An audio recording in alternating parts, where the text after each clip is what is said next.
T-Dub here, and welcome to another episode of TWK Reviews, with the subject this time being Fire Pro Wrestling Returns, which was released back in November of 2007, exclusively for the PlayStation 2. First off, that beautiful gameplay. Grapples are initiated automatically, followed by a time press to execute a maneuver, square for weak moves, X for medium, circle for strong, and square and X for super strong moves. On top of each move having a damage modifier, they also have a different effect on the opponent. Square moves will usually knock the opponent down for the least amount of time, X moves will have them down for a medium length, circle will knock them down for a good while and then have them get up dazed, and then there's square and X, which will be even longer but without a dazed state. This alone adds a lot of depth to what moves to use and when outside of just what does the most damage.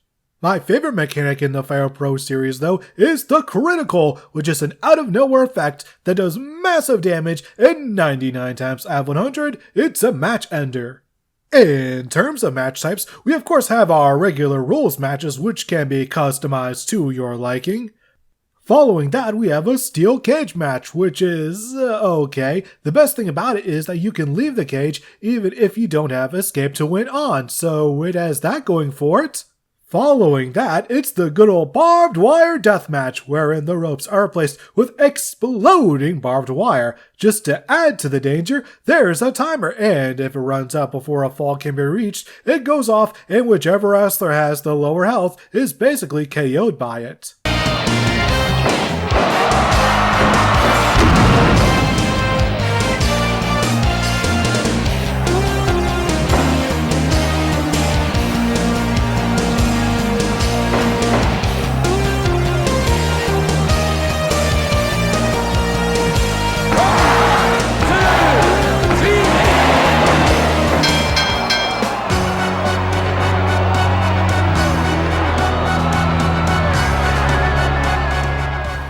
Next is the landmine deathmatch, where the ropes are normal but the floor is lava. Exploding lava! Not as exciting as the previous match stip, but you can pull infinite light tubes out from the corner to smash over your opponent's face, so that's pretty rad. After that, it's the gruesome fighting mode, aka the MMA in a totally not octagon cage mode. There are no pinfalls, and the only way to win is by KO or submission. It's very, very okay. And lastly, we have the Battle Royal with eliminations occurring via pinfall, submission, or over the top rope. Out of any other game series, Fire Pro's Battle Royals always feel the most intense, especially if the AI of the wrestlers you're playing as are programmed well. So overall, the gameplay kicks a ton of ass. Now, for the presentation, the menus are super easy to navigate and the music is catchy AF. This goes for the music during the matches as well, and props to whoever composed all these tunes because there are quite the number of songs to choose from.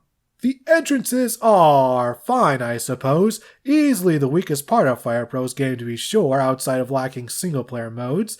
The wrestlers walk out, they do a taunt, they walk out some more. Not the most captivating entrances in a wrestling game to be sure. I do enjoy the camera work during the pre-walkout though, so props for that.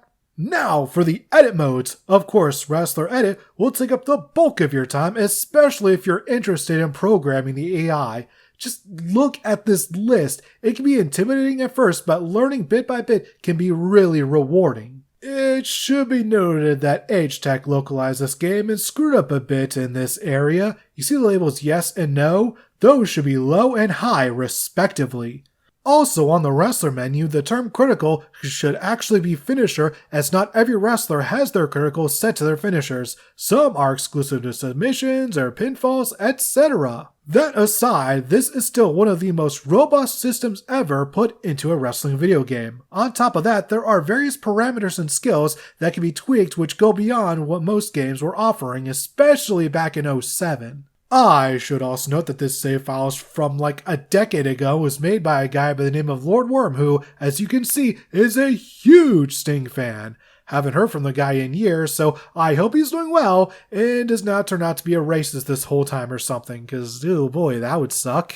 Back to the edit modes, you can also create your own ring. This was something that WWE wouldn't offer for several years. It's not as deep or complex as modern games, but once again for 07, this was some mind-blowing stuff. There's also a logo editor, and hoo boy, I hope you're good with pixel art because there was no download your own WWF logo and upload it to Community Creations here. You had to either be good or be like me and rely on others that were. Following that, we have the ability to create our own referees, and these refs have their own stats including the speed of movement, pinfall counts, counting people out of the ring, DQ counts, etc. The fact that this mode still isn't in WWE games is very unfortunate as it would add quite a bit to the immersion factor.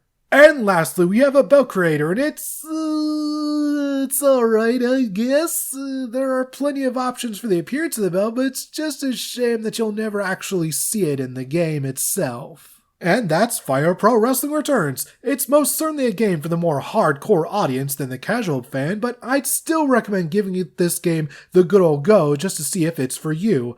I know people that honestly prefer this over Fire Pro Wrestling World, and I'll admit, Returns does have its charms, especially in the music department. Regardless of which Fire Pro or even which wrestling game you prefer, I hope you have fun playing them. As for my next review, I think we'll cover one more wrestling game before switching things up again. I hope you'll join me then. See you guys later.